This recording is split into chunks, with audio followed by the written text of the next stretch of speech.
ഇത് ഇന്ത്യയുടെ ഭൂസ്ഥിര സൗരസ്ഥിര ഉപഗ്രഹങ്ങളുടെ ഒരു പ്രവർത്തന മാതൃകയാണ്.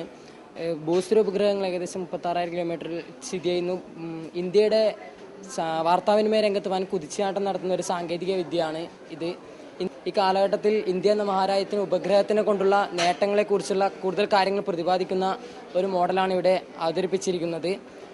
കൂടുതലായിട്ടും കാലാവസ്ഥ, വാർത്താവിനിമയം എന്നീ ഉപാധികൾക്കും രാജ്യരക്ഷ, യുദ്ധകാര്യങ്ങൾ എന്നിവയ്ക്ക് കൂടുതലായിട്ട് പ്രതിപാദിക്കുന്ന കാര്യങ്ങളെക്കുറിച്ചുള്ള ഒരു വിവരങ്ങളാണ് ഈ ഉപഗ്രഹ സംവിധാനത്തിൽ കൂടി ഇവിടെ പ്രദർശിപ്പിക്കാൻ കഴിഞ്ഞിട്ടുള്ളത്.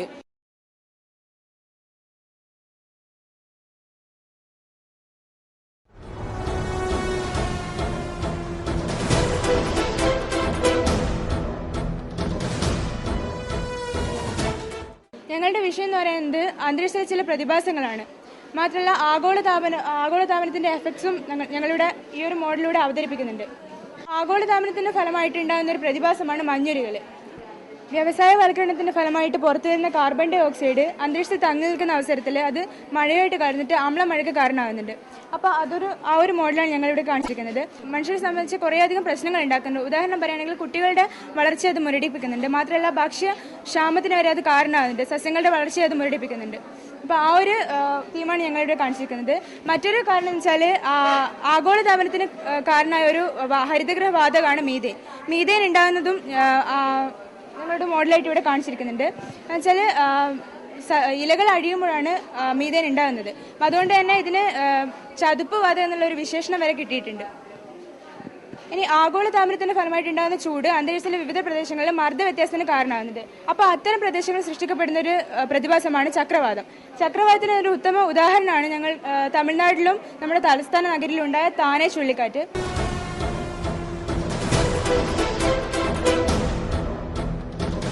സംസ്ഥാന സ്കൂൾ വൊക്കേഷണൽ എക്സ്പോയിലെ ചില ദൃശ്യങ്ങളിലേക്ക്.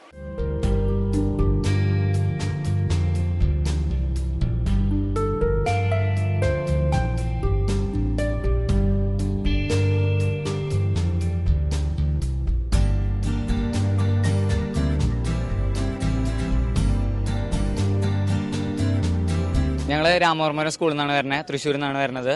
ഞങ്ങളുടെ ലക്ഷ്യം എന്ന് വെച്ചാൽ ഇന്നിപ്പോൾ തകർന്നുകൊണ്ടിരിക്കുന്ന കാർഷിക മേഖലയെ വീണ്ടും മുന്നോട്ട് കൊണ്ടുവരിക എന്ന ലക്ഷ്യത്തിലാണ് ഞങ്ങൾ വന്നിരിക്കുന്നത്. അതായത് ഇപ്പോൾ കശുവണ്ടി കർഷകർ കുറേ എല്ലാം പ്രതിസന്ധിയിലാണ്. അതിന് പ്രധാന കാരണം എൻഡോസൾഫാനാണ്. അതായത് എൻഡോസൾഫാൻ വന്നപ്പോൾ എല്ലാ കർഷകർക്കും കൃഷി ചെയ്യാനുള്ള ഒരു മടി, മാത്രമല്ല അവർക്ക് ഇത് നഷ്ടം വരുമോ, ഭാവിയിലേക്ക് അവർക്ക് അതൊന്നൊരു ഗുണം കിട്ടുമോ, ഈൽഡ് കിട്ടുമോ എന്നുള്ള പ്രതിസന്ധി.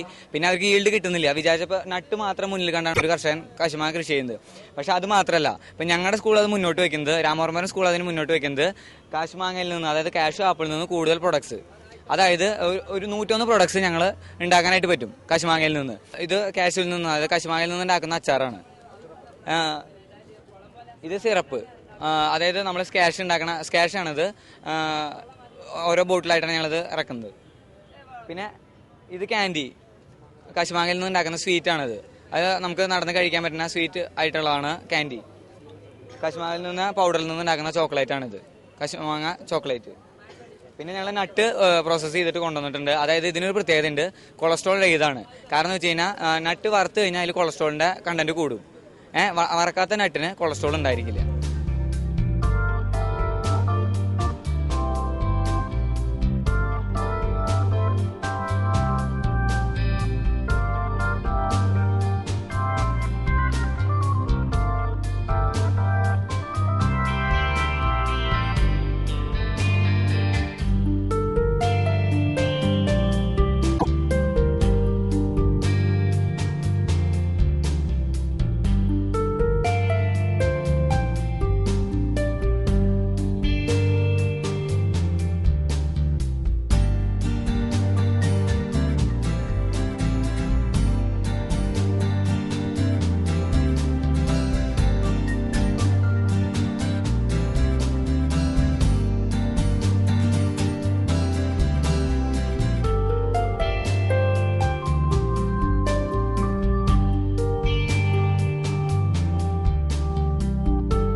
ഇത് സിൽക്കാണ്. നമ്മൾ ഈ പുഴുവാണ് സിൽക്ക് ഉണ്ടാക്കുന്നത്. ഈ പുഴു 5ാം സ്റ്റേജിലെത്തുമ്പോഴാണ് നമ്മൾ സിൽക്ക് ഉണ്ടാക്കുന്നത്. പാലക്കാട് നിന്ന് അതിൻ്റെ മുട്ട വാങ്ങുന്നത്. മുട്ട വാങ്ങിയിട്ട് നമ്മളിങ്ങനെ സ്കൂളിൽ വെച്ച് വിരിപ്പിച്ച് ചെയ്യുന്ന. ഇത് 5ാം സ്റ്റേജിലെത്തുമ്പോൾ ഭക്ഷണം കഴിക്കില്ല, ഫുഡ് കഴിക്കാതിരിക്കുമ്പോൾ നമ്മൾ അതുപോലെ ലോട്ടറികളിലേക്ക് കയറ്റി വിടും. അവിടെ വെച്ച് അത് കൊക്കൂൺ സ്വയം ഉണ്ടാക്കുന്നതാണ്. സ്വയം ഉണ്ടാക്കിയ കൊക്കൂൺ വെച്ചാണ് നമ്മൾ ഇതൊക്കെ ചെയ്ത്. അത് നമ്മൾ ഏറ്റവും എളുപ്പത്തിൽ മുളപ്പിക്കാൻ പറ്റുന്ന രീതിയാണ്. നമ്മളതിനകത്ത് മണ്ണല്ല ഉപയോഗിച്ചിരിക്കുന്നത്, അത് ചകിരിച്ചോറാണ്. അത് ഏറ്റവും എളുപ്പത്തിൽ കൃഷിയാവുന്നതും പെട്ടെന്ന് വളരുന്നതാണ്. 2 ആഴ്ച കൊണ്ട് നമുക്കതിനെ വലുതാക്കി എടുക്കാം. നമ്മൾ ആ ട്രൈയോട് കൂടിയാണ് അതിന് മുറിച്ചു കൊടുക്കുന്നത്, വിൽപ്പനയ്ക്കുള്ളതാണ്.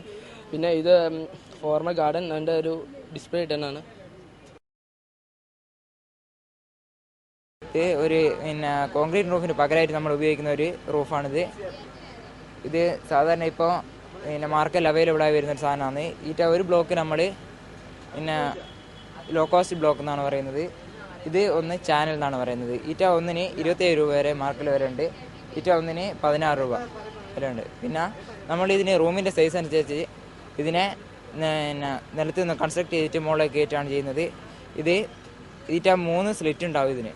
ഈ 3 സ്ലിറ്റിലേക്കും കമ്പി 8 mm കമ്പി ഇറക്കി വെച്ചിട്ട് അതിലേക്ക് നമ്മൾ 1:2 എന്ന പ്രൊപ്പോർഷനിൽ സിമെൻറ്റ്, സാൻഡ് എന്നീ മിശ്രിതങ്ങളടങ്ങിയ സിമെൻറ്റ് മോർട്ടാറിലേക്ക് പ്ലേസ് ചെയ്യുകയാണ് ചെയ്യുക. ഇത് നിലത്തുനിന്ന് 14 ദിവസത്തിന് ശേഷം നമ്മൾ മുകളിലേക്ക് കയറ്റി വെക്കുകയാണ് ചെയ്യുക. 7 ദിവസം ക്യൂറിങ്ങും ബാക്കി 7 ദിവസം ഡ്രൈ ആയതിനു ശേഷം 35 സെൻറ്റിമീറ്റർ ഇടവിട്ട് ഇത് വെക്കും. 35 സെൻറ്റിമീറ്റർ എന്ന് പറയുന്നത് ഒരു ബ്ലോക്കിൻ്റെ നീളം 35 സെൻറ്റിമീറ്റർ ആണ്. അതുകൊണ്ടാണ് 35 സെൻറ്റിമീറ്റർ ഇടവിട്ട് ഇത് വെക്കുന്നത്. ഇത് ATV എന്നാണ് ഈ മോഡലിന്റെ പേര്. ഇത് സാധാരണഗതിയിൽ ഫോറിനേഴ്സാണ് ഇത് മെയിനായിട്ട് യൂസ് ചെയ്ത് വരുന്നത്. ഞങ്ങളിപ്പോൾ ഇത് പണിതെടുത്തിരിക്കുന്നത് വെറും 15,000 ആണ്. അപ്പോൾ ഒറിജിനൽ കോസ്റ്റ് എന്ന് പറഞ്ഞു കഴിഞ്ഞാൽ 4 lakh rupees വരും. ഇതുകൊണ്ട് ഇപ്പോൾ മെയിനായിട്ട് മെച്ചം എന്ന് പറഞ്ഞു കഴിഞ്ഞാൽ ടൂറിസം ഡിപ്പാർട്ട്മെന്റിനായിരിക്കും. കാരണം 4 lakh കോസ്റ്റ് വരുന്ന ഒറിജിനൽ വേർഷൻ ബൈക്ക് ഇറക്കുന്നതിനും ഭേദം നമ്മുടെ നിരത്തിൽ തന്നെയുള്ള ഇപ്പോൾ 2 stroke വാഹനങ്ങൾ എടുത്ത് ഇതിനേക്കാളും ഒന്നുകൂടെ പ്രൊഫഷണലായ രീതിയിൽ പണിതെടുത്ത് ബീച്ചിൽ ഇറക്കുകയാണെങ്കിൽ അത് ഗവൺമെന്റിന് വൻ ലാഭം തന്നെ നേടാൻ സാധിക്കുന്നതായിരിക്കും.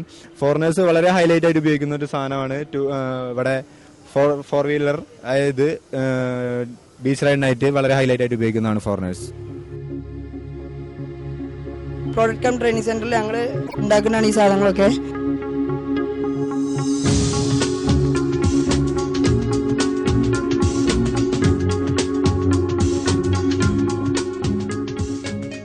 ഇത് അഡ്ജസ്റ്റബിൾ ഇരിക്കപ്പാണ്. അതായത് ഈ ഹീമോഫീലിയ വന്നാൽ ഫ്രാക്ചർ വന്നാൽ നമുക്ക് മസിലിൻ്റെ പവർ മൂവ്മെൻറ്റ് കുറവായിരിക്കും.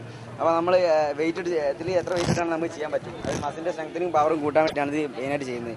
ഈ വെയിറ്റാണ് ഇതിലിടുന്നത്. അത് സാൻഡും മെറ്റൽ ബാറും യൂസ് ചെയ്തിട്ടാണ് നമ്മൾ ഉണ്ടാക്കുന്നത്. അപ്പോൾ ആ പൈസയിൽ നമുക്ക് ഇങ്ങനെ ചെയ്യാൻ പറ്റും. എവിടെയാണ് മസിലിൻ്റെ പവർ കുറച്ച് വെച്ചാൽ നമ്മൾ അവിടെ ചെയ്യുന്നത്. ഇത് പീഡിയാട്രിക് സീറ്റർ. അതായത് ഈ നെക്ക് ബാലൻസും സിറ്റി ബാലൻസും ഇല്ലാത്ത കുട്ടികൾക്ക് വേണ്ടി നമ്മൾ തന്നെ സ്കൂളിൽ ഉണ്ടാക്കുന്ന സാധനമാണ്. അതായത് ഈ ബക്കറ്റ് പോർസലിൻ എന്ന് പറഞ്ഞ സാധനം ഉപയോഗിച്ചിട്ടാണ് ഇത് ഉണ്ടാക്കുന്നത്.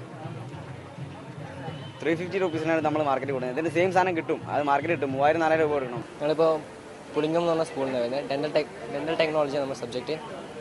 ഇവിടെ ഈ ഡെൻ്റൽ മേഖലയെ ബന്ധപ്പെട്ട ഇതിൻ്റെ പല്ലുണ്ടാക്കുക, അതുപോലെ അതിനുമായി ട്രീറ്റ്മെൻറ്റുമായി ബന്ധപ്പെട്ട കാര്യങ്ങളും പിന്നെ കമ്പ്യൂട്ടർ ഫിക്സഡ് പാച്ച് ഉണ്ടെങ്കിൽ അതിനുമായിട്ട് ബന്ധപ്പെട്ട കാര്യങ്ങൾ നമ്മളെ പറഞ്ഞ് ഇതാക്കണം.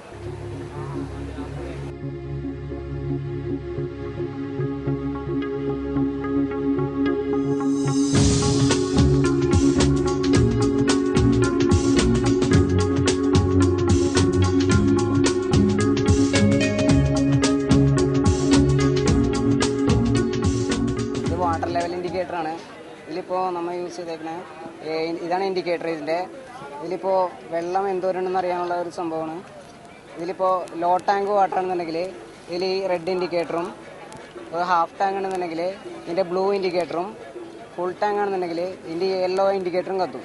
ഇപ്പോൾ നമുക്ക് വീട്ടിലൊക്കെ ചെയ്യണമെന്നുണ്ടെങ്കിൽ ഇതിൻ്റെ സർക്യൂട്ടിന് അധികം പൈസ ആവുന്നില്ല. ഇതിൻ്റെ ഈ റെസിസ്റ്റൻസ് വളരെ കുറഞ്ഞ വയർ യൂസ് ചെയ്യുന്നതുകൊണ്ട് ഈ വയറിനാണ് കൂടുതൽ പൈസ ആവുന്നത്. ഈ വയറെന്ന് വെച്ചാൽ ഈ റെസിസ്റ്റൻസ് കുറഞ്ഞ വയറിന് ഒരു 400 rupees മുതൽ 1000 rupees വരെയാണ് ഇതിൻ്റെ പൈസ കോസ്റ്റ് വരുന്നത്. പിന്നെ ഇതിൻ്റെ ലെങ്ത്ത് കൂടുന്നതിനനുസരിച്ച് ഇതിൻ്റെ പൈസ കൂടും. ഇതാണ് ഇതിൻ്റെ ഒരു. പിന്നെ ഇതിൽ നമുക്ക് ഒരു ഗ്യാരണ്ടി പറയാൻ പറ്റുന്നതെന്ന് വെച്ചാൽ ഇപ്പോൾ ഈ വെള്ളത്തിൽ നമുക്ക് ഷോക്കോ എർത്തോ ഒന്നും വരുന്നില്ല. കാരണം എന്ന് വെച്ചാൽ ഇതിലിപ്പോൾ 606ൻ്റെ ട്രാൻസിസ്റ്ററാണ് ഇതിൽ യൂസ് ചെയ്തേക്കണേ. മാത്രമല്ല റെസിസ്റ്റൻസ് കുറഞ്ഞ വയറുമാണ് യൂസ് ചെയ്തേക്കണേ. അതുകൊണ്ട് ഇതിൽ ഷോക്കോ എർത്തോ നമുക്ക് ഇത് കിട്ടുന്നില്ല. ഇതാണ് ഇതിൻ്റെ വർക്ക്. പിന്നെ ഇതെന്ന് വെച്ചാൽ നൈറ്റ് ലാമ്പാണ്. ഇതിൽ LDR ഉപയോഗിച്ചാണ് ചെയ്തേക്കണേ. എന്ന് വെച്ചാൽ നൈറ്റ് ആകുമ്പോൾ തനിയെ കത്തുകയും ലൈറ്റ് വരുമ്പോൾ തനിയെ ഓഫാകുകയും ചെയ്യുന്ന ഒരു മെത്തേഡാണ് ഇത് യൂസ് ചെയ്യണേ. LDR ഉപയോഗിച്ചാണ് ഇത് ചെയ്തേക്കണേ. ഇത് ഇലക്ട്രിക് ഹാർമോണിയമാണ്. ഇത് ടച്ച് പാഡും ഇത് കീ ഉപയോഗിച്ചുള്ള 2 ഇലക്ട്രിക് ഹാർമോണിയങ്ങളാണിത്. ഈ ഇതിൽ ഹാൻഡ് ടച്ച് ഉപയോഗിച്ച് ഇത് വർക്ക് ചെയ്യാൻ സാധിക്കുന്നതല്ല, ഈ പാഡ് ഉപയോഗിച്ച് മാത്രമേ ഇത് വർക്ക് ചെയ്യാൻ സാധിക്കുകയുള്ളൂ. ഈ ടച്ച് പാഡ് ഹാൻഡ് ടച്ച് ഉപയോഗിച്ച് വർക്ക് ചെയ്യാൻ സാധിക്കുന്നതല്ല, ഈ പാഡ് ഉപയോഗിച്ച് മാത്രമേ വർക്ക് ചെയ്യുള്ളൂ. ഇതെന്ന് വെച്ചാൽ ഇതുപോലെ തന്നെ, എന്നാൽ ഇതിൽ കീ ഉപയോഗിച്ചാണ് വർക്ക് ചെയ്യിപ്പിക്കുന്നത്. ഇതിലെന്ന് വെച്ചാൽ രണ്ടിലും സെയിം ഫ്രീക്വൻസിയാണ്. എന്ന് വെച്ചാൽ റെസിസ്റ്റൻസ് വ്യത്യാസമുള്ള 2 റെസിസ്റ്ററുകളാണ് ഇതിൽ യൂസ് ചെയ്തേക്കുന്നത്. പല വാല്യൂള്ള റെസിസ്റ്റൻസുകളാണ് ഇതിൽ യൂസ് ചെയ്തേക്കുന്നത്. മാത്രമല്ല ഓരോ റെസിസ്റ്ററിനും ഓരോ വാല്യൂ ഉണ്ട്, അതനുസരിച്ച് ഇതിൻ്റെ ഫ്രീക്വൻസി ചേഞ്ച് ചെയ്യുന്നു.